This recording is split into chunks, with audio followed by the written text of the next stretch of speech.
muhawe ikaze kuri iyi channel ya Rwanda Autotech, aho tugiye kuzaturebera ibibazo by'imodoka n'uburyo wabikemura. Noneho rero muri iyi video tugiye kureba ibibazo bitanu imodoka yawe ushobora guhura nabyo akabaho no start cyangwa se igatangira bigoye. Ikibazo cya mbere ushobora kureberaho mu gihe wahuye n'ikibazo ni weak battery. Ugomba kureba ko battery yawe iri mu muriro mukeya cyangwa se nta muriro urimo, kuko iyo battery iri mu muriro mukeya bituma demareri cyangwa se starter motor ibura imbaraga zo gukaraga flywheel. Kandi nkuko tubizi neza flywheel ibifashe cyangwa se iba iri assembly kuri crankshaft. Iyo yikaraze flywheel ikikaraga neza cyane, ikaraga crankshaft, hanyuma crankshaft nayo igatanga imbaraga kuri moteri, hanyuma moteri ikaraninga cyangwa se ikaka. Iyo rero battery yabaye weak usanga muri starting system, usanga cyane muri starting system ari ikibazo kiri. Reka noneho turebe ikibazo cya kabiri gituma imodoka yanga kwaka cyangwa se habaho hard start cyangwa se yakabigoranye. Ikibazo cya kabiri rero ni fuel system.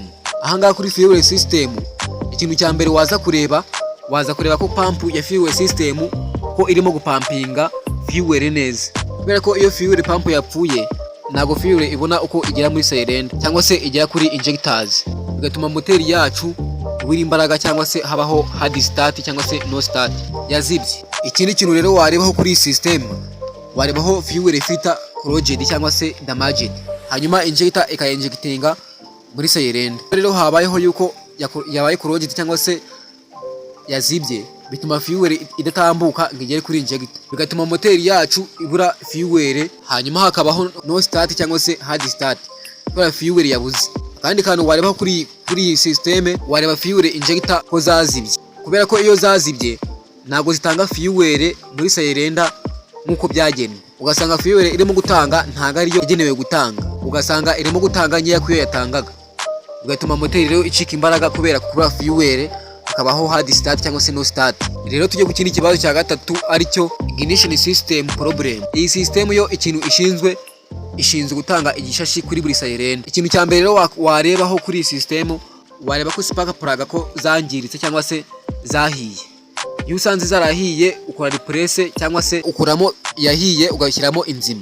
Iyo byagenze bityo rero ugasanga nk'ebyiri zahiye cyangwa se zarahiye, nibyo biba byateye kubaho hard start cyangwa se no start, kubera ko iyo cylinder nk'ebyiri zibuze igishashi bituma moteri icika imbaraga igatangira bigoranye cyangwa se ninatangira. Okay. Kandi ukantu warebaho kuri system, warebaho ignition coil.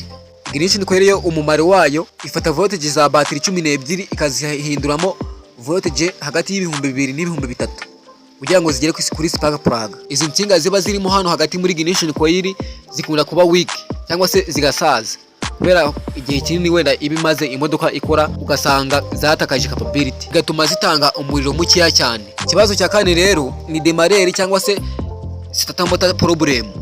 Nkuko bireba ahangaha aya menyo yayo uri kubona ko yarikize cyane, yarangiritse byatari. Iyo amenyo yayo yangiritse bituma idakaraga flywheel neza, ntibone umuvuduko wo gukaraga crankshaft, kubera ko aya menyo aba yashaje cyane, bituma adakaraga flywheel neza, bituma flywheel itabona umuvuduko wo gukaraga crankshaft, bityo bigatuma habaho gutangira kwa moteri bitinze cyangwa se hard start cyangwa se no start.